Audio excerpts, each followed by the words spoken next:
Hello friends, कैसे हैं आप सब लोग। तो गाइज़ आज की वीडियो रहने वाली है प्रोडक्शन एंड ऑपरेशन मैनेजमेंट के ऊपर। गाइज़ इस वीडियो के अंदर ना आपके लिए बहुत सारे सरप्राइजेज हैं, यानी कि वीडियो तो बहुत अच्छी रहने वाली है, आपके कंसेप्ट क्लियर हो जाएंगे और इस एक वीडियो के अंदर आपको 80% तक कॉन्फिडेंस आ जाएगा कि आप पेपर अटैम्प्ट कर पाओगे। क्योंकि प्रोडक्शन एंड ऑपरेशन मैनेजमेंट की आप लोगों ने ऐसी हाइप बना दी है ना कि यार दीदी पेपर कैसे अटैम्प्ट करेंगे, प्रैक्टिकल्स भी हैं, ये है वो। तो कुछ टफ नहीं है, आपने सब कुछ ऑलरेडी पिछली क्लासेज में कर रखा है। तो बस मेरी बातें ध्यान से सुनते जाइएगा। क्वेश्चंस ऐसे हैं कि आप खुद बना के लिख पाएंगे। ठीक है, तो यूनिट 1 की तरफ चलते हैं। एग्जाम्स में मैं आपको दिखा देती हूँ कि पिछले 5 सालों में पेपर में क्या क्वेश्चंस आए हैं यूनिट 1 के। 2023 में देखिए 11th फर्स्ट थर्ड और 11th चैप्टर। तो 11th चैप्टर बेसिकली बहुत ज़्यादा दिख रहा है, यानी कि 11th चैप्टर में से एक आपका थ्योरी का क्वेश्चन आता है, एक आपका प्रैक्टिकल क्वेश्चन आता है। ठीक है, उसके अलावा फर्स्ट चैप्टर के प्रीवियस 2 ईयर्स के पिछले 2 सालों के देखिए, 2023 और 2022 में देखें अगर, तो फर्स्ट चैप्टर से क्वेश्चन उसमें आ रहा है। 2021 में फर्स्ट चैप्टर नहीं आया, बट उससे पहले भी फर्स्ट चैप्टर के 2020 और 2019 में भी आ रहे थे। तो फर्स्ट चैप्टर भी सिर्फ 5 सालों में एक बार नहीं आया, बट 4 सालों में कंटिन्यूसली आ रहा है। फर्स्ट चैप्टर, 11th चैप्टर और थर्ड चैप्टर क्यों लिया है मैंने, क्योंकि ये पिछले 2 सालों से लगातार आ रहा है थर्ड चैप्टर। तो हो सकता है कि आपको इस बार भी आ जाए। अब बात करते हैं कि प्रैक्टिकल्स के ऊपर क्या किया जाएगा। प्रैक्टिकल्स भी मैं आपको दिखाऊंगी पिछले सभी सालों में कौन कौन से प्रैक्टिकल्स एग्जाम में आए हैं, क्या उनका करना है, आपको कैसे करने हैं, थोड़ा बहुत आपको मैं हिंट देने वाली हूँ। तो सबसे पहले चलते हैं हमारे चैप्टर 1 के ऊपर। चैप्टर 1 के देखिए क्या क्या क्वेश्चन पूछे गए हैं। 2022 में क्वेश्चन आया था कि what do you mean by production और ऑपरेशन मैनेजमेंट, क्या होते हैं, उसके वेरियस फंक्शंस बताने हैं आपको। सेकंड 2023 और 2020 में इसके ऑब्जेक्टिव्स पूछे गए थे और 2019 में इसकी एक स्टेटमेंट आई थी जिसके अंदर आपको इस चैप्टर के रिलेटेड कुछ भी पता है आप लिख सकते हो। तो बेसिकली अब फर्स्ट चैप्टर का हमने करना क्या है, इसका मीनिंग, इसके फंक्शन और इसके ऑब्जेक्टिव, 3 टॉपिक करेंगे, चैप्टर खत्म हो जाएगा। ठीक है, तो सबसे पहले देखिए प्रोडक्शन एंड ऑपरेशन मैनेजमेंट होता क्या है। प्रोडक्शन और ऑपरेशन मैनेजमेंट एक ब्रांच है, is a branch of management जो कि फोकस करती है उन प्रोसेसेस के ऊपर जो कि गुड्स को प्रोड्यूस करने के लिए इन्वॉल्व होते हैं। उन प्रोसेसेस का ध्यान रखते हैं। जैसे गुड प्रोडक्शन डिपार्टमेंट है, प्रोडक्शन से आपको क्या समझ आ रहा है कि कोई गुड की प्रोडक्शन हो रही है, प्रोड्यूस कर रहे हैं जहाँ पे हम गुड्स को, तो उन पे ऊपर प्रोडक्शन डिपार्टमेंट ध्यान रखेगी। ऑपरेशन मैनेजमेंट जब उसका काम चल रहा है, ऑपरेट हो रहा है, तो ऑपरेशन मैनेजमेंट उसका ध्यान रखेगी। अब आपको मैं ध्यान से समझाऊंगी। देखो इसके अंदर हमारी प्लानिंग, ऑर्गेनाइजिंग, डायरेक्टिंग, कंट्रोलिंग सभी एक्टिविटीज़ मतलब इन्वॉल्व होती हैं। क्रिएशन, प्रोडक्ट को क्रिएट करने से लेके कस्टमर तक पहुँचाने तक, कस्टमर की क्या डिमांड है उसको यूटिलाइज करना, everything should be involve in this production and operation management. Production management क्या होता है, प्रोडक्शन मैनेजमेंट किसके साथ डील करता है, जो मैंने आपको पहले बताया, जब गुड्स को मैन्युफैक्चर होते हैं, प्रोड्यूस होते हैं जब गुड्स। ठीक है, ये फोकस किसके ऊपर करता है, रॉ मटेरियल के ऊपर, कि उसको कैसे फिनिश प्रोडक्ट्स में कन्वर्ट करना है।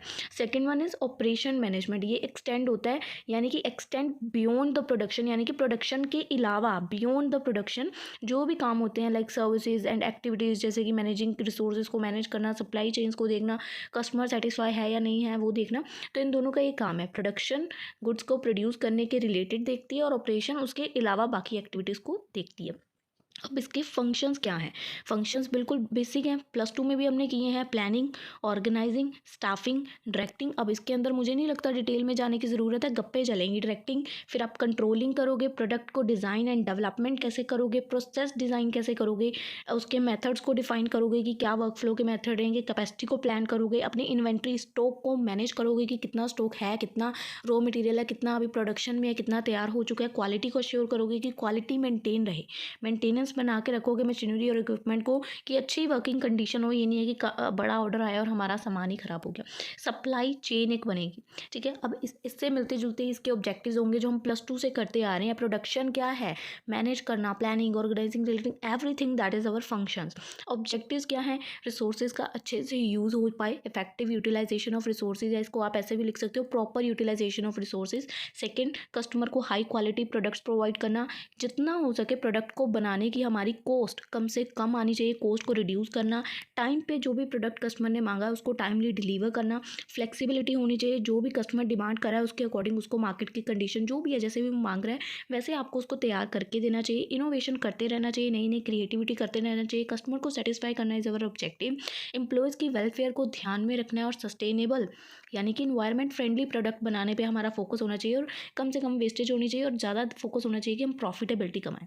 हमने क्या देखा, प्रोडक्शन एंड ऑपरेशन मैनेजमेंट क्या होता है, उसके फंक्शंस क्या है और उसके ऑब्जेक्टिव्स क्या है। इसी के बेस पे हमारा यहाँ पे चैप्टर 1 हो जाएगा फिनिश। कुछ भी नहीं है चैप्टर 1 में। आई होप आप लोगों को क्लियर हुआ होगा। चैप्टर 1 पिछले 5 सालों में से 4 सालों में कंटिन्यूसली रिपीट हुआ है एग्जाम में क्वेश्चन, और इन्हीं टॉपिक्स में से रिपीट हुआ है। तो आप लोग देख लीजिए आपको करना है कि नहीं करना, टोटली आपके ऊपर है। ठीक है, अब चलते हैं चैप्टर 3 की तरफ। चैप्टर 3 का एक ही क्वेश्चन है, बट 2 बार रिपीट हुआ है। पिछले 2 सालों से चैप्टर 3 आप लोग देख रहे होंगे कंटिन्यूसली रिपीट हो रहा है। 2023 में आया और 2022 में आया, तो चांसेस है कि इस बार भी रिपीट हो सकता है।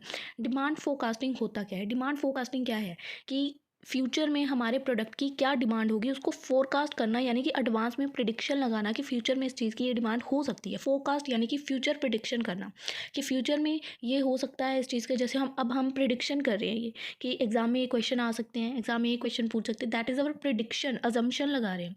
वैसे ही डिमांड फोरकास्टिंग होती है। इसके वेरियस मेथड्स बताने हैं। इसके आपको ना पेपर में मेथड का नाम पूछ भी सकते हैं, यानी कि इसके अगर आप मेथड्स करेंगे तो आपको शायद उसमें क्वालिटेटिव क्वांटिटेटिव ऐसे करके मेथड्स होंगे, तो एग्जाम में आपको वो भी क्वेश्चन पूछ सकते हैं। शायद इनमें से एक साल में वही क्वेश्चन आया है कि क्वालिटेटिव मेथड के बारे में बताओ या क्वांटिटेटिव के बारे में बताओ, तो आपको क्लियर हो जाएगा इसी क्वेश्चन में कि उसमें भी क्या लिखना है। पहले डिमांड फोरकास्टिंग क्या होता है? ये एक प्रोसेस है जिसमें हम प्रिडिक्ट करते हैं कि फ्यूचर में कस्टमर क्या डिमांड करेगा हमारे प्रोडक्ट और सर्विस के बारे में। ये हमें हेल्प करती है बिजनेस के प्लान करने में कि प्रोडक्शन कितनी होगी, स्टॉक की कितना होगा, सेल्स कितनी होगी, फाइनेंशियल एफिशिएंसी। तो हम फ्यूचर की डिमांड को एस्टिमेट करते हैं और कंपनीज इंश्योर करती हैं कि उनको कितना प्रोडक्ट प्रोड्यूस करना है, कितना स्टॉक रखना है, कितना राइट अमाउंट ऑफ उनको स्टॉक चाहिए कस्टमर की नीड्स को पूरा करने के लिए। ना ही वो ओवर प्रोड्यूस हो जाए, ना ही वो यानी कि उनके पास ओवर स्टॉकिंग भी ना हो जाए, अंडर स्टॉक भी ना हो। इन्वेंट्री पूरा उनको जितना नीड है उतनी ही होनी चाहिए। इंपॉर्टेंस क्या लिख सकते हो? इंपॉर्टेंस क्या है? डिमांड, अगर हम डिमांड को फोकस्ट करते हैं तो उसकी क्या इंपॉर्टेंस है। हम पहले ही अपनी प्रोडक्शन की प्लानिंग कर लेंगे कि इतने रॉ मटेरियल की हमें ज़रूरत पड़ने वाली है, इतनी शॉर्टेज हम पहले ही ले लेंगे। इन्वेंट्री को पहले मैनेज कर लेंगे, अपने स्टॉक वगैरह को। फाइनेंशियल प्लानिंग हम पहले ही कर लेंगे, कैपेसिटी देख लेंगे कि हमें कितनी चाहिए, मार्केट में देख लेंगे क्या स्ट्रेटेजी चलेगी, कितने हमने कैंपेन्स रन करने हैं। एवरीथिंग शुड बी एडवांस में, हम लोग उसको कह सकते हैं मैनेज करके रख सकते हैं। जब हम फ्यूचर के बारे में एडवांस में ही प्रिडिक्शन कर लेते हैं कि एडवांस में ही हम कर लेते हैं कि हमें पता है फ्यूचर में इतनी डिमांड होने वाली है। ठीक है, अब देखिए मेथड क्या है। मेथड मैंने आपको बताया कि 2 मेथड होंगे और मेथड के नेम से भी आपको पेपर में क्वेश्चन पूछा जा सकता है, तो ये चीज़ ध्यान में रखिएगा। मेथड्स क्या है? इसके 2 मेथड्स हैं, क्वालिटेटिव और क्वांटिटेटिव। क्वालिटेटिव मेथड क्या होता है? क्वालिटेटिव मेथड जो है ये रिलाई करता है एक्सपर्ट के ओपिनियंस के ऊपर कि एक्सपर्ट्स क्या कहते हैं, मार्केट की रिसर्च क्या कहती है, जजमेंट क्या है। ठीक है, तो ये कब यूज़फुल होता है? जब हमारा हिस्टोरिकल डाटा अवेलेबल नहीं होता है। जैसे कि अगर कोई नई कंपनी ओपन हुई है तो वहाँ पे हम एक्सपर्ट्स की ओपिनियन लेंगे, मार्केट रिसर्च करेंगे, जजमेंट देखेंगे, क्योंकि हमारा प्रीवियस कोई डाटा ही नहीं है। हमारी एक न्यू बोर्न कंपनी है, एक जैसे न्यू बोर्न बेबी होता है वैसे हमारी एक न्यू कंपनी है। तो दैट इज़ क्वालिटेटिव मेथड। ये इस मेथड में क्या होता है? हम एक्सपर्ट्स का ओपिनियन लेते हैं, मार्केट रिसर्च और जजमेंट देखते हैं। और ये कब वैल्यूएबल होता है मेथड? जब हमारे पास हिस्टोरिकल कोई डाटा अवेलेबल नहीं होता है। एक्सपर्ट्स का ओपिनियन मेथड ले सकते हो, आप प्रेडिक्ट कर सकते हो फ्यूचर। मार्केट रिसर्च, अब इसके अंदर मुझे एक्सप्लेन करने की ज़रूरत नहीं है, मार्केट रिसर्च कर सकते हो। डेल्फी मेथड्स के अंदर आपको ग्रुप ऑफ एक्सपर्ट्स प्रोवाइड करेंगे डिमांड फोरकास्ट इंडिविजुअली, जिससे आप एस्टिमेट कर पाओगे, कंप्लाई कर पाओगे, मतलब कह सकते हैं कंपेयर करके देख पाओगे। ठीक है, और उसी के अकॉर्डिंग एक फाइनल डिसीजन तक पहुंच पाओगे। सेल्स फोर्स एस्टिमेशन लगा सकते हैं। उसके बाद नेक्स्ट है क्वांटिटेटिव। क्वांटिटेटिव मेथड में हम मैथमेटिकल मॉडल्स का यूज़ करते हैं, हमारे हिस्टोरिकल डाटा का यूज़ करते हैं ताकि हम फ्यूचर के बारे में प्रिडिक्ट कर पाए। I hope it's clear. Qualitative में हम एक्सपर्ट्स की एडवाइस लेते हैं। क्वांटिटेटिव में क्वांटिटी आ गई ना, वहाँ पे हम हमारे मैथमेटिकल मेथड्स लगाएंगे। हमारा हिस्टोरिकल डाटा जो भी है, जैसे मेरी कंपनी है 10 साल पुरानी है, तो मैं अपने प्रीवियस ईयर, अब जैसे हमारी यूनिवर्सिटी के एग्जाम्स ही है, हम प्रिडिक्शन लगा रहे हैं, हम डिमांड फोरकास्ट कर रहे हैं कि क्या पेपर में आएगा, तो हम पिछले 10 सालों का डाटा देख रहे हैं ना, 5 सालों के क्वेश्चन पेपर उठा रहे हैं। That is quantitative method.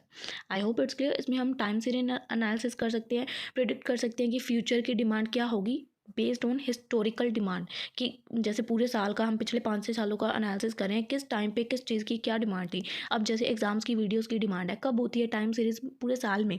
क्या पूरा साल डिमांड करते हो आप वीडियो लाओ वीडियो लाओ? नो, जब पेपर होता है एक दिन ना, तो वही है टाइम सीरीज एनालिसिस कि किस टाइम पे, कब, किस टाइम पे इस चीज़ की डिमांड होएगी। ट्रेंड को एनालाइज करना। सीजनल एनालिसिस, यानी कि जैसे पेपरों का सीजन होता है आपको पता है। Second, moving average method. ये मेथड जो है average demand data from most recent period smooth out short, इसमें आप एग्जांपल से समझो तो ज़्यादा ईजी है।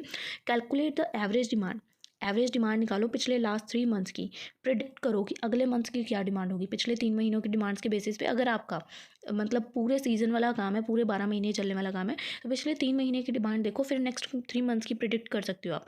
Next, exponential smoothing.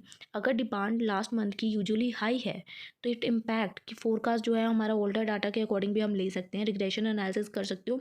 Economy, I hope आपको बेसिक मेथड क्लियर है। क्वांटिटेटिव क्या होता है, क्वालिटेटिव क्या होता है, इसके अंदर क्या लिखना है, गप्पे क्या मानिए, वो आप लोग रीड कर लेंगे, इतना टफ नहीं है।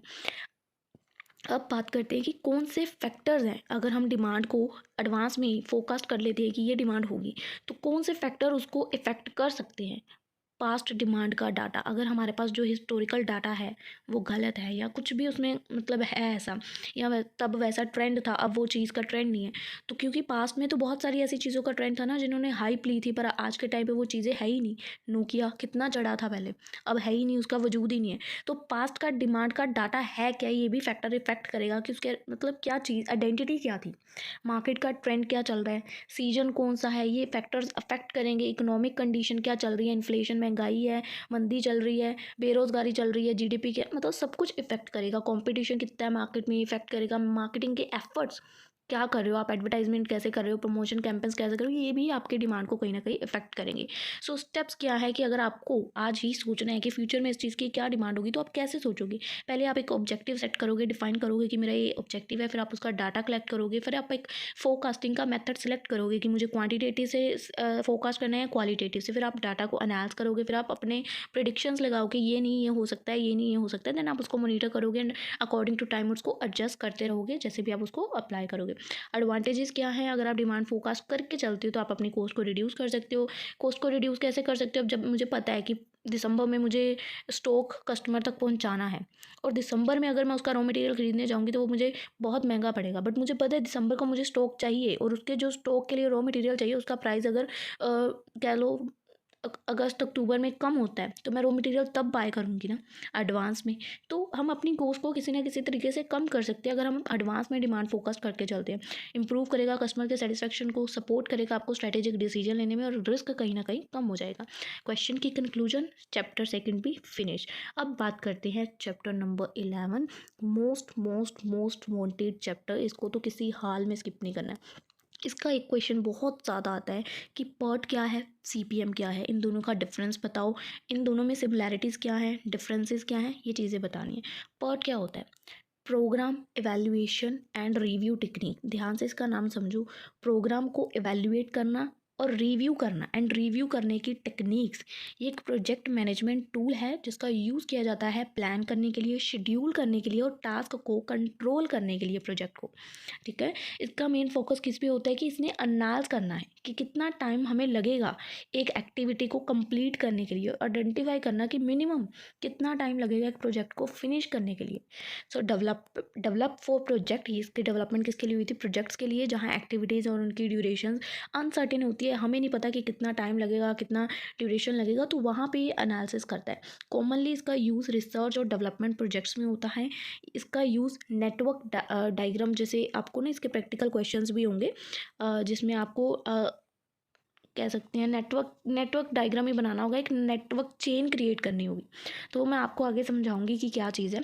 अब देखो, उसके बाद है, अभी हमने देख लिया पर्ट क्या होता है, अब है सीपीएम। सीपीएम एक क्रिटिकल पाथ मेथड है। आपको प्रैक्टिकल क्वेश्चन मोस्टली इसी पे होंगे, क्रिटिकल पाथ, रास्ता बनाओ कि कौन से वे से जाना है। क्रिटिकल पाथ मेथड होता क्या है, ध्यान से सुनना, फिर प्रैक्टिकल में भी ईजी रहेगा। ये एक प्रोजेक्ट मैनेजमेंट की टेक्निक है जो कि यूज़ होती है प्लान करने में और शेड्यूल करने में टास्क को। इसका इसका मेन फोकस किसके ऊपर होता है कि सीक्वेंसिंग क्या है जो कि हमारे प्रोजेक्ट को डायरेक्टली अफेक्ट कर रही है। वो सीक्वेंसिंग, हमने वो सीक्वेंसिंग लेके चलनी है जिसपे हमें कम से कम मतलब प्राइस और ड्यूरेशन टाइम कम से कम लगे। तो प्रोजेक्ट की डेवलपमेंट, जहाँ हमारी एक्टिविटी की जो ड्यूरेशन है, टाइम लाइन है, वो सर्टेन है। कॉमनली कंस्ट्रक्शन वगैरह में इसको यूज़ करते हैं, मैन्युफैक्चरिंग या अदर रूटीन के प्रोजेक्ट्स में। ये हमें क्रिटिकल पाथ, जैसे अगर मैं आपको बताऊँ, अगर आपको कोई भी काम करना है, उस काम को करने के आपके पास 6 से 7 तरीके हैं, पर आपके लिए उसमें 6 से 7 में से बेस्ट कौन सा है, उसको पाथ, रास्ता ढूंढना कि कौन सा बेस्ट है, किस रास्ते पे जाके मेरी सक्सेस की गारंटी है, वो काम करता है ये आपका CPM मेथड। ठीक है, इन दोनों के बीच में डिफरेंस बता सकते हैं यहाँ पे कि डेफिनेशन क्या है। PERT क्या करता है, ये एक टेक्निक है जिसके थ्रू हमारे प्रोजेक्ट को हम मैनेज करते हैं अनसर्टेन एक्टिविटीज़ के दौरान। ठीक है, और CPM एक टेक्निक है जो मैनेज करती है हमारी प्रोजेक्ट की सर्टेन एक्टिविटीज़ को टाइम पीरियड के अंदर, ड्यूरेशन के अंदर। इसका फोकस किसके ऊपर होता है, PERT का टाइम एस्टिमेट करता है कि कितना टाइम लगेगा, शेड्यूल करेगा, और ये टाइम और कॉस्ट दोनों को एस्टिमेट करता है और शेड्यूल करता है। इसका नेचर क्या है, ये नॉन रिपीटेटिव होता है, रिसर्च ओरिएंटेड प्रोजेक्ट्स में इन्वॉल्व होता है, और ये रिपीटिव और रूटीन प्रोजेक्ट्स में यूज़ होता है। टाइम एस्टिमेशन, ये हमारा जो टाइम है इसमें प्रोबेबिलिस्टिक टाइम एस्टिमेट होता है, और उसमें डिटर्मिनिस्ट टाइम एस्टिमेट यानी कि इसमें फिक्स होता है, और उसमें ऑप्टिमिस्टिक होता है कि चेंज होता रहता है। ठीक है, नेटवर्क डायग्राम, आपको डायग्राम एक जैसे मैं बता रही हूँ कि चेन बनानी पड़ेगी, वो मैं आपको क्रिटिकल पाथ वाली समझाऊंगी आगे क्या है ये। फिलहाल डिफरेंस आप लोगों को रीड करना है। सिमिलैरिटीज़ क्या है दोनों के बीच में, प्रोजेक्ट मैनेजमेंट, दोनों में सिमिलैरिटीज़ क्या है, दोनों के दोनों ही प्रोजेक्ट मैनेजमेंट के टूल्स हैं। ठीक है, नेटवर्क डायग्राम दोनों में ही बनता है, दोनों ही रिप्रेजेंट करते हैं, प्रोजेक्ट कंप्लीशन का टाइम दोनों बताते हैं, टास्क का सीक्वेंस क्या होगा उस पर लॉजिकली दोनों फोकस करते हैं, रिसोर्सेज को मैनेज करने में मदद करते हैं, क्रिटिकली हमें एक पाथ बना के दे देते हैं कि इस रास्ते पे आपको चलना है, दोनों का काम है। तो अब यहाँ पे आपको डिफरेंसेस, सिमिलैरिटीज़ और एक समरी टेबल में बताया गया कि डिफरेंस भी हो जाएगा कि सिमिलैरिटीज़ भी क्या है। PERT और CPM, प्रोजेक्ट टाइप क्या है कि वो रिसर्च करता है और अनसर्टेन प्रोजेक्ट्स पे होता है, और ये रूटीन और रिपीटिव प्रोजेक्ट्स पे होता है। वो अनसर्टेन, PERT क्या है, अनसर्टेन प्रोजेक्ट्स यानी कि हमने सोचे नहीं थे, अगर मतलब एकदम से कोई प्रोजेक्ट आ गया, ठीक है, उन पे काम करता है। और जो CPM है जो हमारे रूटीन और बार बार रिपीट होते हैं उन पे काम करता है। दोनों ही हमारे प्रोजेक्ट्स को ही मैनेज करते हैं। टाइम एस्टिमेशन, इसमें प्रोबेबिलिस्टिक होता है, उसमें डिटर्मिनिस्टिक होता है, पर दोनों ही हमारी एक्टिविटीज़ के लिए टाइम ही एस्टिमेट करते हैं। कॉस्ट फोकस, इसमें कोई कॉस्ट एनालिसिस नहीं होती, इसमें कॉस्ट एनालिसिस होती है, पर दोनों ही हमें रिसोर्सेज को मैनेज करने में मदद करते हैं। फ्लेक्सिबिलिटी, वो ज़्यादा फ्लेक्सिबल है, वो कम है, पर हमारे दोनों ही प्रोजेक्ट के चेंजेस को एडजस्ट कर देते हैं। क्रिटिकल पाथ इंपॉर्टेंस, ये लेस फोकस्ड होता है, ये हाई फोकस्ड होता है, और दोनों ही हमें क्रिटिकली पाथ आइडेंटिफाई करके बताते हैं। आउटपुट, मिनिमम प्रोजेक्ट, कम प्रोजेक्ट की ड्यूरेशंस होती हैं, और इसमें मिनिमम ड्यूरेशन एंड कॉस्ट होती है, तो दोनों का एम प्रोजेक्ट की ऑप्टिमाइजेशन के ऊपर ही होता है, और यहीं पे क्वेश्चन की कंक्लूजन है। अभी आप सोचोगे कि दीदी ये पाथ पाथ क्या कर रही थी। अभी एक बात ध्यान से सुनना, आपकी स्क्रीन पे ना प्रैक्टिकल क्वेश्चन आ चुके हैं। अभी ना एक मेरी बात ध्यान से सुनना, आपकी स्क्रीन पे देखो प्रैक्टिकल क्वेश्चन आ चुका है। ये पहला क्वेश्चन जो आपको स्क्रीन पे दिख रहा है ना 2023 का है। ध्यान से सुनोगे तो मैं आपको बता पाऊंगी कि मैं क्या समझाना चाह रही हूँ। अभी मेरे पास इतना टाइम तो नहीं है, देखो रात के 3 बज रहे हैं कि मैं बैठ के इन प्रैक्टिकल्स को सॉल्व करूँ, बट मैं आपको एक टेक्निक बता देती हूँ। आपके पास बुक्स होंगी तो आप लोग उस पर से देख सकते हैं कि कैसे इनको सॉल्व करना है, क्योंकि मेरे पास डेफिनेटली बुक्स नहीं है, और अगर मैं इनको ढूंढने बैठूंगी तो मुझे नहीं पता कब मैं सुबह ही जाके वीडियो बनाऊंगी, फिर आप लोग मुझे तंग करोगे कि वीडियो नहीं डाली। ठीक है, तो रात के देख लो 2:30-3 बज रहे हैं, सो नॉट पॉसिबल कि मैं इनके आंसर्स ढूंढने बैठूं, बट आपके पास ग्रुप्स अवेलेबल हैं, आप वहाँ पे डिस्कशन कर सकते हैं। बट मैं आपको एक बेसिक समझा देती हूँ कि चैप्टर में है क्या। प्रैक्टिकल्स में आपको क्या करना है, जैसे आपको ये स्टेटमेंट दिख रही है स्क्रीन पे सारी, ठीक है, इस स्टेटमेंट में आपको बहुत सिंपल सी चीज़ें करनी है, ध्यान में रखनी है, बिल्कुल बेसिक चीज़ें, ध्यान से सुनना है। जैसे आपको यहाँ पे लिखा हुआ है ना 1 से 2, 1 से जो 2 है, वैसे आपको ऐसे एक जो चार्ट बनाना है, 1 से 2 पे जाना है। ठीक है, हम यहाँ पे 2 पे आए, इसकी वैल्यू यहाँ पे कितनी है 8, तो यहाँ पे आपकी वैल्यू 8 आ जाएगी। फिर 2 से 3 पे जाना है, 2 से हम 3 पे गए तो यहाँ पे आपको वैल्यू दिख रही है 9। ठीक है, फिर 3 से 4 पे जाना है, आपको ऐसे करके करके ना एक पाथ क्रिएट करना है। 3 से 4 पे जा रहे हैं, 4 पे जाने पे हमारी वैल्यू कितनी है, जब हम 4 पे गए तो हमारी वैल्यू है 7। फिर हम 2 से देखो, 2 से यहाँ पे देखो 2 से 4 पे जा रहे हैं, तो 2 से 4 पे जाने का पाथ हमने बनाया यहाँ पे, तो कितनी वैल्यू है 15। ठीक है, फिर हमने 4 से 5 पे जाना है, फिर हम एक और बना देंगे, जस्ट मैं आपको रफ बना के दिखा रही हूँ। 4 से हम 5 पे गए, 4 से 5 पे जाने की वैल्यू 4 है। ठीक है, फिर 5 से हमने डायरेक्ट 7 पे जंप किया। तो आपको ऐसे करके एक जैसे जैसे यहाँ पे लिखा हुआ है कि 1 से 2 पे गए, 2 से, ठीक है, आपको ऐसे करते करते एक ऐसा आई थिंक आपका कुछ पाथ बनेगा, पता नहीं किधर किधर जाएगा, तो वो एक दूसरे से कनेक्ट होते जाएंगे। आपको ये बिल्कुल बेसिक चीज़ मैंने समझाने की कोशिश की है यहाँ पे। जो आपके पाथ बनेगा वो ऐसे करके कुछ ऐसे कुछ भी बन सकता है। टोटली आपको स्टेटमेंट को जैसे जैसे मैं बोल रही हूँ अपनी मर्जी से किधर भी लेके जाना है, बट कनेक्ट ऐसे ही करना है। 1 को 2 से, 2 को 3 से, फिर 3 को 4 से कनेक्ट कर देना है, 4 को 2 को 4 से, फिर आपको जो ये लास्ट 7th नंबर है, ठीक है। 1 से 7 तक का पाथ देखना है कि क्या रास्ता वहाँ तक जा रहा है, किस पाथ से हमें वैल्यू कम लग रही है या किस पाथ से हमें वैल्यू ज़्यादा आ रही है आंसर में। ठीक है, तो वो आपको इवैल्यूएट करना है। क्रिटिकली आपको यहाँ पे पाथ ही बताना है नेटवर्क मेथड के थ्रू। बिल्कुल बेसिक से क्वेश्चंस हैं, बट मेरे पास बुक्स नहीं है और मेरे पास इतना टाइम्स भी नहीं है कि मैं एक एक प्रैक्टिकल आपको सॉल्व करके बताऊँ। सो ये 2023 का क्वेश्चन आपकी स्क्रीन पे है, ये 2020 इसमें भी देखिए नेटवर्क डायग्राम और आपको पाथ ही पूछा गया है। ठीक है, तो ये चीज़ें आपको देखनी पड़ेंगी। 2022 का क्वेश्चन है, इसमें भी आपको क्रिटिकली पाथ ही निकालने के लिए बोला गया है। यहाँ पे देखिए 2021 में, देन 2020 में ये मैंने आंसर यहाँ पे ऐड किया था 2020 का, बट इसका एक पेज ऐड नहीं हुआ है, सॉरी। उसमें यहाँ पे ना पाथ बना हुआ है, उसका ना इधर पाथ बना हुआ है। मैं आपको जो PDF शेयर करूँगी ना ग्रुप में, उसमें आपको पाथ दिख जाएगा, ऐसे ऐसे करके उसका पाथ बना हुआ, आपकी बुक्स में भी होगा। जैसे यहाँ पे वैल्यू देखो, 1 से हम लोग जा रहे हैं। जैसे यहाँ पे आप लोग वैल्यूज़ देखो, 1 से गए हम 2 पे, तो 2 पे हमारी यहाँ पे वैल्यू हो गई 4। फिर उसके बाद 1 से ही हमने जंप किया 3 पे, तो यहाँ पे हमारी वैल्यू आएगी 1। फिर हमने 2 से जाना है 4 पे, यह 2 है, 2 से हमने नया बना दिया यहाँ पे 4 पे, तो 2 से 4 पे गए, वहाँ पे वैल्यू 1 है। ऐसे करके आपका पाथ कहीं भी घुसता चला जाएगा, मतलब बनेगा। ठीक है, जब आपका पाथ बन जाएगा उसके बाद आपको ईजिली इवैल्यूएट करना आ जाएगा। इसका आंसर मैं यहाँ पे ऐड कर दूँगी 2020 वाले का।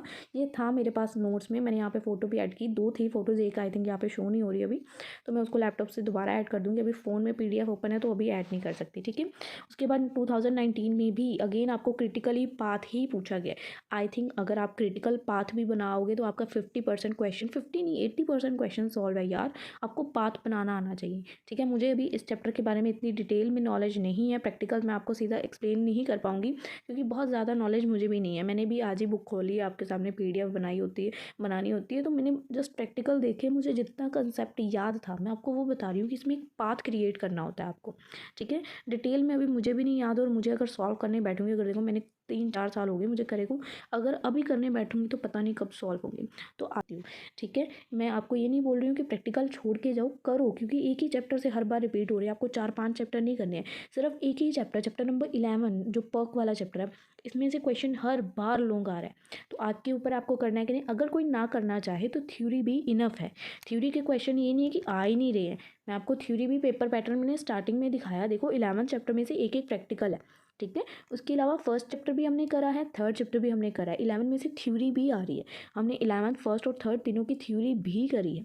तो आपको ये नहीं है कि सिर्फ प्रैक्टिकल के बेस पे जाओ या सिर्फ थ्योरी के बेस पे जाओ, बट अगर कोई करना चाहे तो मैं आपको इसीलिए बता रही हूँ कि अगर आप करना चाहते हो तो आप कर सकते हो। तो देखिए हमारा यूनिट 2 है, यूनिट 2 के भी आप लोग क्वेश्चन देख सकते हैं। 2023 में 14 चैप्टर, सेम ऊपर जैसे 11 चैप्टर है, यूनिट 2 का 14th चैप्टर है इन्वेंट्री। ये चैप्टर मैं बोलूँगी, इसके प्रैक्टिकल तो कोई भी स्किप नहीं करेगा। मतलब आप लोगों ने कर रखे हैं, EOQ आपको निकालना आता है, reorder level, average level, minimum consumption, maximum consumption, आपको सब निकालने आते हैं। आपकी बुक्स में आई थिंक मैनेजमेंट का शायद चैप्टर है, मुझे नहीं पता, मैंने आपको करवा रखा है, बट आपने करा हुआ है वो। ठीक है, मैंने शायद अभी पिछले पेपर में ही करवाया आपको किसी चैप्टर में, मेरे पास अभी बुक्स में ढूंढने का टाइम नहीं, अदरवाइज मैं करवा देती, बट आपने प्रीवियस एग्जाम्स में किया है, मुझे अच्छे से याद है। अब इस पैटर्न में से मैंने जो क्वेश्चन ढूंढ के निकाले हैं, चैप्टर सोचे हैं 13, 14 और 16 जो 14 चैप्टर है वो तो हर साल रिपीट हो रहा है। उसके अलावा जो 13 चैप्टर है, देखिए 13 चैप्टर आपका 2 ही बार आया है। उसके अलावा जो 16 चैप्टर है, 16 चैप्टर अगर आप देखेंगे पिछले 4 सालों से कंटिन्यूसली आ रहा है। ठीक है, 14 चैप्टर से एक थ्योरी एक प्रैक्टिकल। ठीक है, 16 में से थ्योरी, 13 में से थ्योरी। तो हम करेंगे 13 चैप्टर पे चलते हैं। एक ही क्वेश्चन है, परचेज मैनेजमेंट क्या होती है, और इसका डिटेल में आपको कंसेप्ट बताना है। सेंट्रलाइज और डिसेंट्रलाइज परचेजिंग क्या है, परचेज मैनेजमेंट क्या होती है।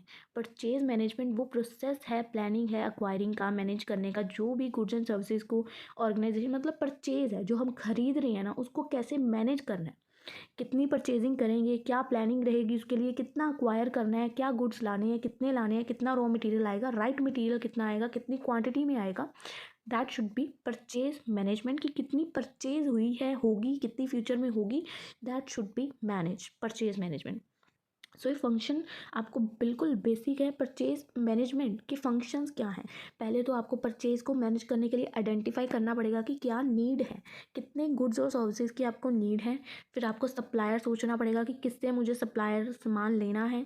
देन आपको कॉन्ट्रैक्ट्स को नेगोशिएट करना पड़ेगा टर्म्स और कंडीशंस के अकॉर्डिंग। देन आपको ऑर्डर प्लेस करना पड़ेगा, मॉनिटर करना पड़ेगा कि डिलीवरी कहाँ पहुँची, कितने टाइम में आएगी। क्वालिटी को कंट्रोल करके चलना होगा, कॉस्ट को मैनेज करके चलना होगा। अब सेंट्रलाइज परचेजिंग क्या होती है? Centralized purchasing, all procurement activities are handled by a single department. Centralize purchasing में जो भी एक्टिविटीज़ एक कंपनी के अंदर या ऑर्गेनाइजेशन के अंदर हो रही है उसको सिर्फ एक डिपार्टमेंट हैंडल कर रहा है, दैट इज सेंट्रलाइज। डिसेंट्रलाइज, हर ब्रांच अपने कारों किए गए करामातों की खुद रिस्पॉन्सिबल होगी, दैट इज डिसेंट्रलाइज। हर ब्रांच का अपना अलग डिपार्टमेंट है, दैट इज डिसेंट्रलाइज। सेंट्रलाइज एक सिंगल डिपार्टमेंट सारी एक्टिविटीज़ को हैंडल कर रहा है।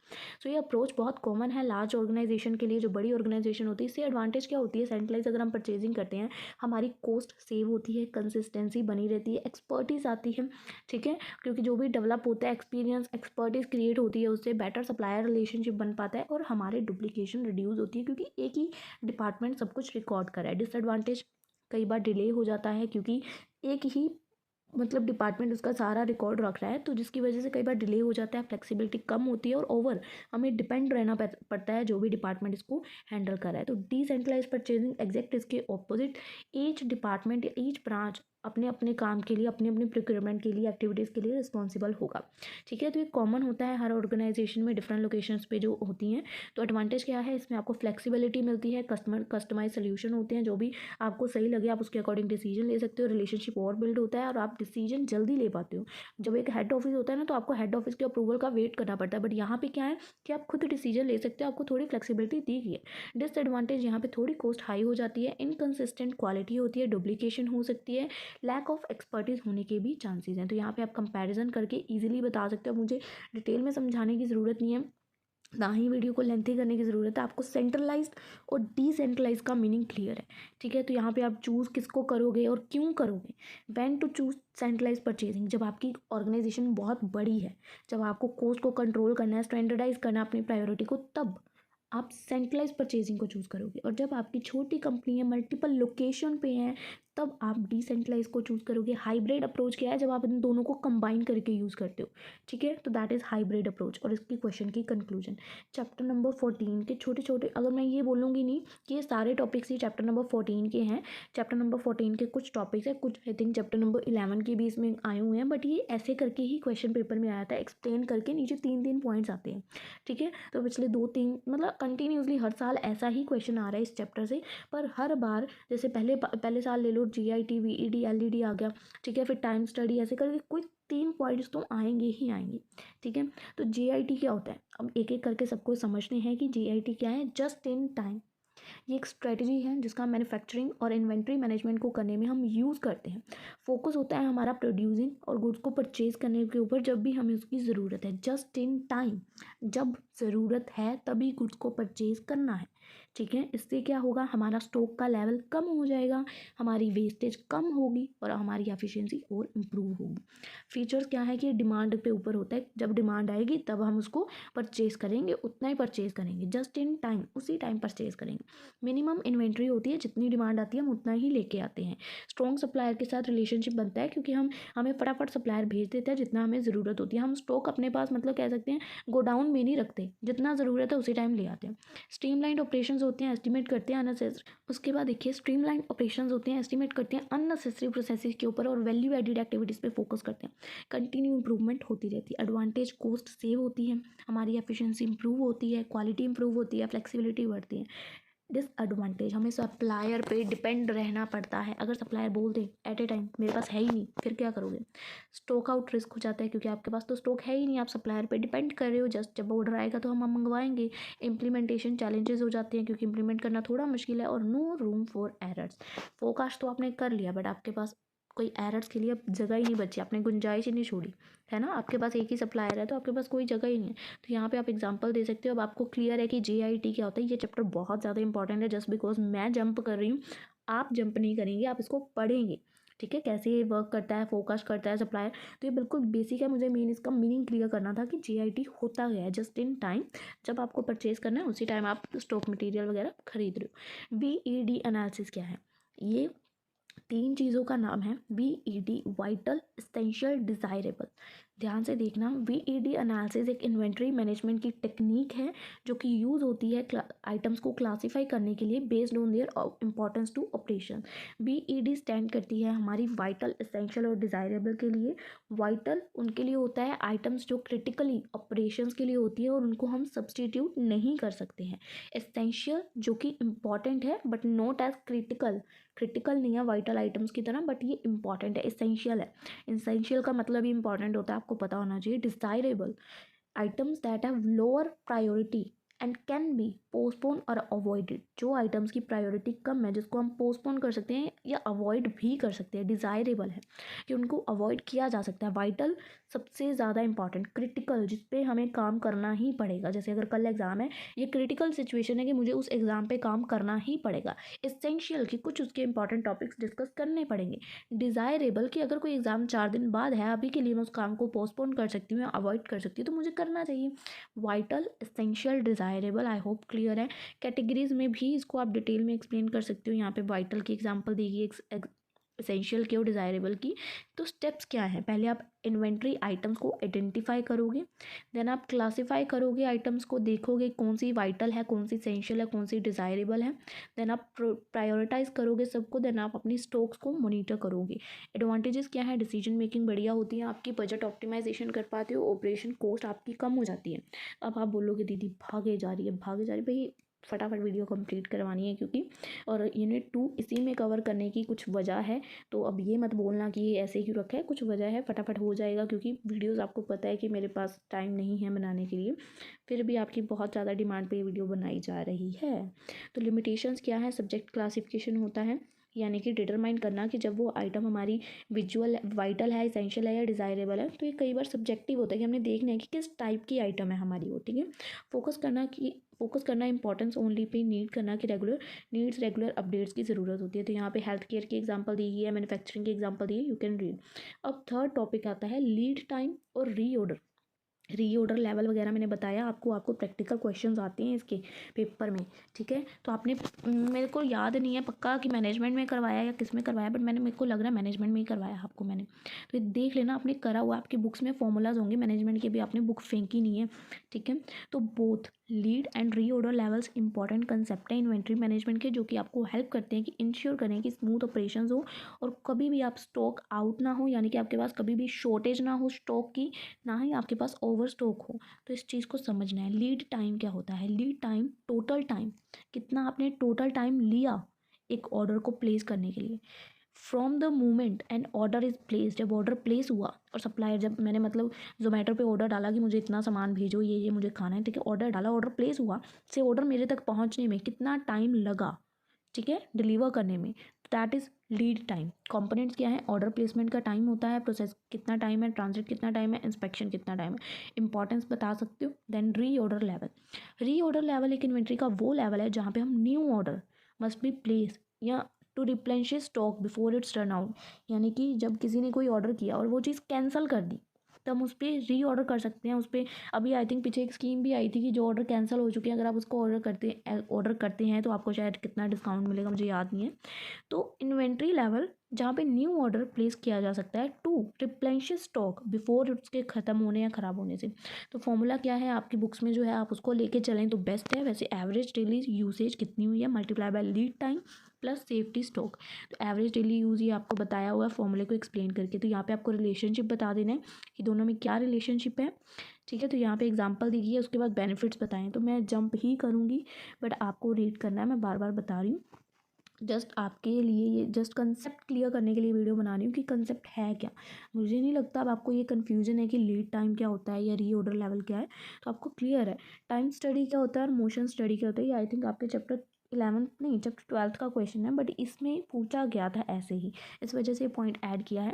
तो टाइम स्टडी और मोशन स्टडी दोनों ही टेक्निक्स है जिनका यूज़ किया जाता है इंडस्ट्रीज़ में आपकी प्रोडक्टिविटी को इम्प्रूव करने के लिए और आपके काम करने के तरीकों को इम्प्रूव करने के लिए। इसका फोकस डिफरेंट एस्पेक्ट्स के ऊपर होता है कि ऑफ वर्क, और हेल्प करते हैं कि आपको ऑप्टिमाइज़ करवा पाए, आपके जो भी मतलब आपकी वेस्टेज कम से कम हो, आपके काम करने के तरीकों में और सुधार आए और एफिशिएंसी हो, कंपनी को और बेनिफिट्स मिले। तो इसके कंसेप्ट पहले देख लो। टाइम स्टडी क्या होता है? टाइम स्टडी करना ये एक टेक्निक है जो कि चेक करती है कि कितना टाइम ज़रूरी है किसी भी स्पेसिफिक टास्क को परफॉर्म करने के लिए। इसमें हम लोग ऑब्जर्व करते हैं या रिकॉर्ड करते हैं कि एक टास्क को कंप्लीट करने में एक बंदा कितना टाइम लगा, टाइम की स्टडी करते हैं। ठीक है, तो पर्पस क्या होता है कि हमने डिटरमाइन करना है कि कितना टाइम एक टास्क को परफॉर्म करने में लगता है, एस्टैब्लिश करना बेंच। तो बिल्कुल बेसिक चीज़ें। इसके स्टेप्स क्या हैं? पहले आप टास्क देखोगे, क्या टास्क है जो भी हमने जिसको हमने स्टडी करना है। ठीक है, फिर आप उस टास्क को एलिमेंट्स में ब्रेक करोगे, छोटे छोटे पार्ट्स में डिवाइड करोगे। ठीक है, उसके मेजर है जिसको आप मेजर कर पाओ, एलिमिनेट कर पाओ। फिर आप ऑब्जर्व करोगे, टाइम को रिकॉर्ड करोगे, फिर आप एवरेज टाइम को कैलकुलेट करोगे, फिर जो भी उसका टाइम स्टैंडर्ड है उसको इस्टेब्लिश कर दोगी।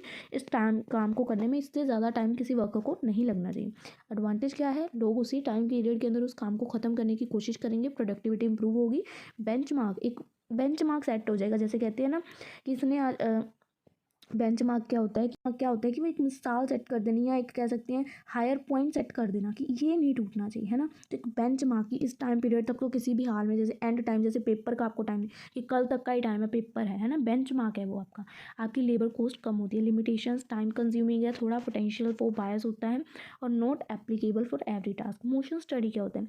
ये एक टेक्निक होती है जिसमें हम एनालाइज करते हैं मूवमेंट और एक्शन कि एक टास्क को परफॉर्म करने में वर्कर क्या मूवमेंट और क्या एक्शंस कर रहा है। ये फोकस करता है physical actions perform by workers और इसका एम होता है कि जो भी अननेसेसरी, जैसे कि अब हमें काम ही करते हैं, कोई भी टास्क हम पूरा करें, 10 मिनट तो बीच में इंस्टा चले गए, है ना, चल थोड़ा थक गए, थोड़ी देर के लिए स्क्रॉल कर लेंगे। तो क्या है, जो अननेसेसरी मूवमेंट्स हैं उसको इम्प्रूव, उसको कम करना, दैट इज़ मोशन स्टडी। की देखना कहाँ पे वो बेफजूल की मूवमेंट्स कर रहा है, उनको एनालिसिस करना और उसको ख़त्म करना। सो प्रोसेस पर्पस आपको क्लियर हो गया अब तो ये कि क्या है। पहले टास्क को सिलेक्ट करो, ब्रेक डाउन करो, स्मॉल टास्क में ऑब्जर्व करो क्या वो अननेसेसरी मूवमेंट्स कर रहा है, रिकॉर्ड करो डाटा और प्रॉपरली उसको इम्प्रूव करो, एलिमिनेट करो कि ज़्यादा बेफजूल का टाइम वेस्ट नहीं होना चाहिए। ठीक है, तो ये बिल्कुल बेसिक चीज़ें हैं। मीनिंग डिफरेंस यहाँ पे आप बता सकते हो। यहाँ पे आप सिमिलैरिटीज़ और डिससिमिलैरिटीज़ बता सकते हो टाइम और मोशन स्टडी की।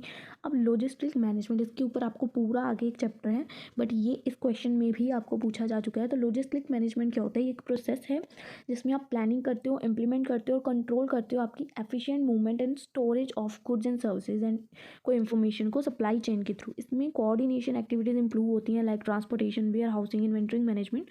तो लॉजिस्टिक मैनेजमेंट मतलब मैनेज करना। लॉजिस्टिक मैनेजमेंट एक प्रोसेस है जिसमें आप प्लान कर रहे हो, फिर उसको इम्प्लीमेंट कर रहे हो, फिर कंट्रोल कर रहे हो कि क्या मूवमेंट होगी हमारे गुड्स की, कितनी हमारे गुड्स हमारे स्टोरेज में आएंगे, कितनी सर्विसेज होंगी, एवरीथिंग शुड बी, कि क्या सप्लाई चेन होगी। तो एक प्रोसेस है जिसके थ्रू हम उसको चेकआउट करते हैं।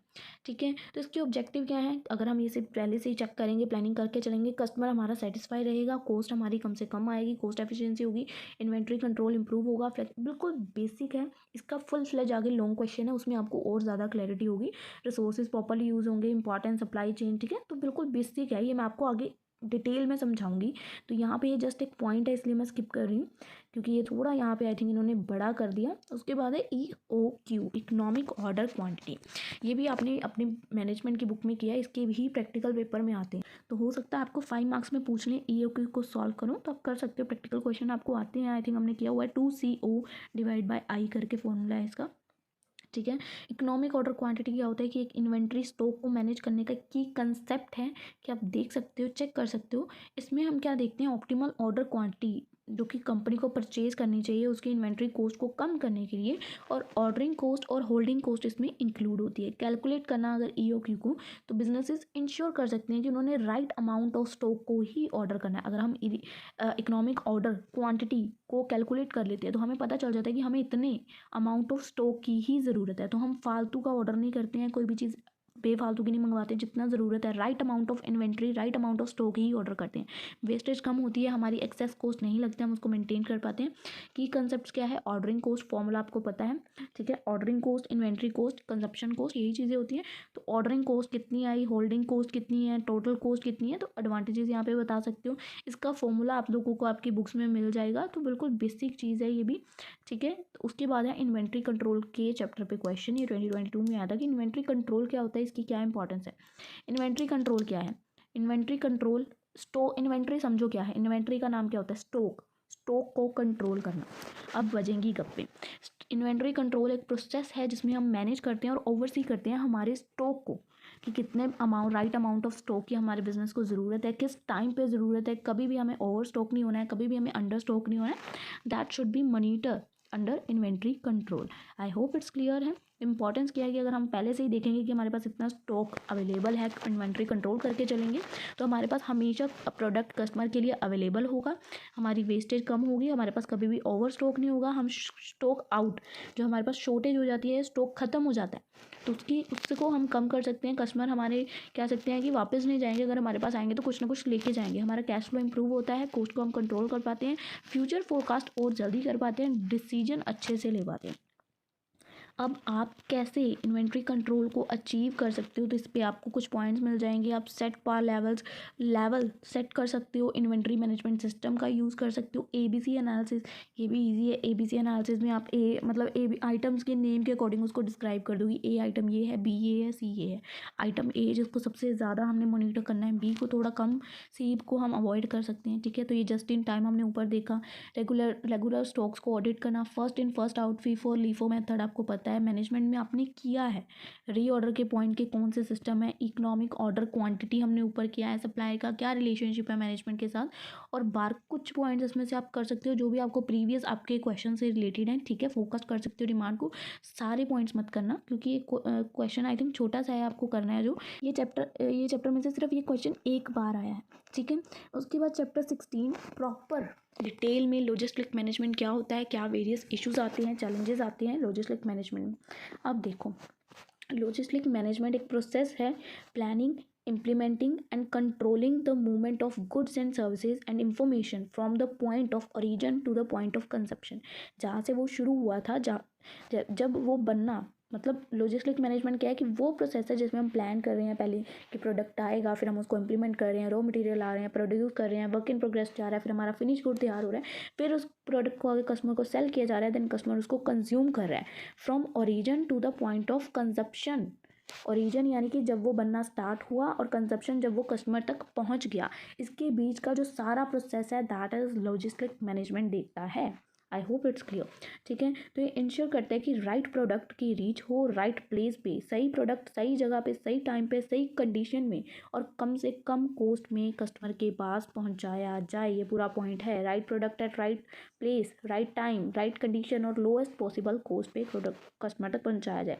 लॉजिस्टिक मैनेजमेंट में एक रेंज ऑफ एक्टिविटी इंक्लूड होती है, जैसे कि ट्रांसपोर्टेशन हो गया, इन्वेंट्री को, स्टॉक को मैनेज करना, वेयर हाउस, पैकेजिंग, ये सब कुछ को हम मैनेज करते हैं, ठीक है। क्योंकि ट्रांसपोर्टेशन, स्टॉक को मैनेज करेंगे, ये सब कुछ देखते हैं। तो इसमें सिंपल है कि हमने मैनेज करना है गुड्स की मूवमेंट को इफेक्टिवली, एक पॉइंट से अदर पॉइंट तक, जब तक वो कस्टमर तक नहीं पहुंच जाता, शुरू से लेके एंड तक सब कुछ लॉजिस्टिक में आ जाता है। ये सबसे लास्ट चैप्टर है, पूरी बुक का निचोड़ है इसमें, प्रोडक्शन से लेके कस्टमर के कंजप्शन तक जो भी सब कुछ प्रोसेस आएगा उसको हम लॉजिस्टिक मैनेजमेंट के थ्रू चेक करेंगे। तो एलिमेंट्स क्या है, ट्रांसपोर्टेशन, इसके हमने एलिमेंट्स यहाँ पे देखे ना, तो एलिमेंट्स यहाँ पे लिखे हुए थे, ट्रांसपोर्टेशन, इन्वेंट्री मैनेजमेंट, तो यही सारे इसके एलिमेंट्स हैं। ट्रांसपोर्टेशन, गुड्स को एक प्लेस से दूसरे प्लेस पे लेके जाना, रेल्स वगैरह से, वेयर हाउस जहाँ पे हम गुड्स को स्टोर करके रखते हैं, ठीक है। इन्वेंट्री को मैनेज करना, पैकेजिंग करना, उसकी ऑर्डर की प्रोसेसिंग करना, इंफॉर्मेशन को फ्लो करना कि कितना ऑर्डर हुआ, रिगार्डिंग ऑर्डर, कस्टमर को सर्विसेज देना। अब चैलेंजेस क्या आते हैं, कई बार इंफ्रास्ट्रक्चर जैसे कि रास्ते ख़राब होते हैं, रोड्स वगैरह पुअरली डेवलप होते हैं, तो ये फर्स्ट चैलेंज आता है, ठीक है। तो ये चैलेंज है हाई फ्यूल, पेट्रोल की कॉस्ट कई बार हाई होती है। रेगुलेटरी चैलेंजेस, हमें रूल्स वगैरह को फॉलो करना पड़ता है कि एक शहर से दूसरे शहर जाना है, बहुत सारे रूल्स डॉक्यूमेंट्स की ज़रूरत पड़ती है। स्किल लेबर की कई बार कमी होती है। ट्रैफिक कंजेशन हो जाता है कि ट्रैफिक जिसकी वजह से ट्रांसपोर्टेशन डिले हो जाता है, हैवी ट्रैफिक हो जाता है कई एरियाज़ में। अनरिलायबल ट्रांसपोर्टेशन होती है, यानी कि ट्रांसपोर्टेशन नेटवर्क जैसे कि उन्हें डिले वगैरह की वजह से, पुअर मेंटेनेंस, इनकी वजह से कई बार डिले हो जाती है, अनरिलायबल सिस्टम है। टेक्नोलॉजी गैप होता है, क्लाइमेट और वेदर की कंडीशन की वजह से भी इफेक्ट आता है, चैलेंजेस आते हैं। फ्रेगमेंटेड सप्लाई चेन होते हैं, यानी कि हाईली फ्रेगमेंटेड होते हैं, स्मॉल प्लेयर्स नहीं खेल पाते हैं मार्केट में, क्योंकि बड़ा स्टॉक आप भेजो, अब ऑब्वियस आपको 2-4 चीज़ें मंगानी है अगर ट्रांसपोर्टेशन, तो वो आपको महंगी पड़ेंगी, ठीक है। ब्रॉडर डिले हो जाता है। तो बिल्कुल बेसिक चीज़ें हैं लॉजिस्टिक मैनेजमेंट। अगर आपको इसका मीनिंग क्लियर, तो आप इसके अंदर कुछ भी लिख सकते हो, ठीक है। उसके बाद देखिए इसके प्रैक्टिकल्स हैं, क्वेश्चंस आप लोग देख सकते हैं, 2023 में आया है। अब क्वेश्चन ध्यान से अगर आप देखेंगे तो क्वेश्चंस में आपको सिंपल पूछा होगा कि EOQ निकालो, ये निकालो, तो बिल्कुल बेसिक चीज़ें निकालनी है आपकी बुक्स में, इनके प्रैक्टिकल्स के सॉल्यूशंस है। अदरवाइज़ मैं मेरे पास नहीं है बुक, अदरवाइज़ मैं आपको बता देती कैसे सॉल्व करने हैं। बट क्वेश्चंस ऐसे ही हैं कि ईओक्यू निकालो, ये निकालो, वो तो आप लोग कर लेंगे। इतना वो नहीं है कि आपको ऑर्डरिंग के लेवल्स निकालने आते हैं ना, तो ऑर्डरिंग के लेवल्स वाला भी मैंने क्वेश्चन देखा, आपको ऑर्डरिंग के लेवल्स यहाँ पे निकालने हैं इस क्वेश्चन में। ठीक है, तो आप लोग निकाल लेंगे। देखो आपको ईओक्यू निकालना है, ऑर्डरिंग कॉस्ट दी गई है, कैरिंग कॉस्ट दी गई है, प्रोडक्ट की कॉस्ट दी गई है, प्रोडक्शन दी गई है। तो आप लोगों को ये देखने हैं और यहीं पे हमारी वीडियो हो जाएगी वाइंड अप। ये प्रैक्टिकल क्वेश्चन आपको स्क्रीन पे दिखा रही हूँ, 2022, 2021, 2020, 2019, 2023। तो आपको ये क्वेश्चंस देखने हैं और यहीं पे हमारी ये वीडियो हो जाएगी वाइंड अप। और आई होप आपको ये वीडियो अच्छे से क्लियर है। एक ही वीडियो में कवर अप करने के कुछ रीजंस थे, क्योंकि दोबारा वीडियो नहीं बन पाएगी, शायद पता नहीं बनेगी कब बनेगी। तो आई होप आपके डाउट सारे क्लियर होंगे। बट मैंने बिल्कुल बेसिक भाषा में आपको ऊपर ऊपर से समझाने की कोशिश की है, बट डिटेल में तो आपको ही पढ़नी पड़ेगी, नो डाउट। बट डिस्क्लेमर है कि ये वीडियो में जो भी बताया गया है सिर्फ हमारी अजम्पशंस हैं, इसमें ऐसा कुछ नहीं है कि पेपर इसी में से आएगा। सो प्लीज़ अपना, अगर आपको कुछ भी लगता है तो आप एक्स्ट्रा करके जाएं, ठीक है, क्योंकि पेपर में पास भी आपने ही होना है। अगर नंबर कम आए तो सप्ली भी आपकी आनी है, हमारी नहीं आनी है। हम सिर्फ आपको प्रीवियस क्वेश्चंस के बेस पे आपके सामने एनालिसिस करके बताते हैं कि हम ये कर रहे हैं। आपको अगर सही लगता है ठीक है, अगर आपको कोई एक्स्ट्रा चैप्टर करना है तो आप वो भी पिक कर सकते हो। So that's all about today's video. I hope you like it, and अगर आपका कुछ भी डाउट है आप लोग कमेंट सेक्शन में बता सकते हो। बाकी आप लोग सब्सक्रिप्शन को ज्वाइन कर सकते हो। बाकी मिलेंगे हम लोग आपसे अपनी अगली वीडियो में, तब तक के लिए स्टे ट्यून, गुड बाय।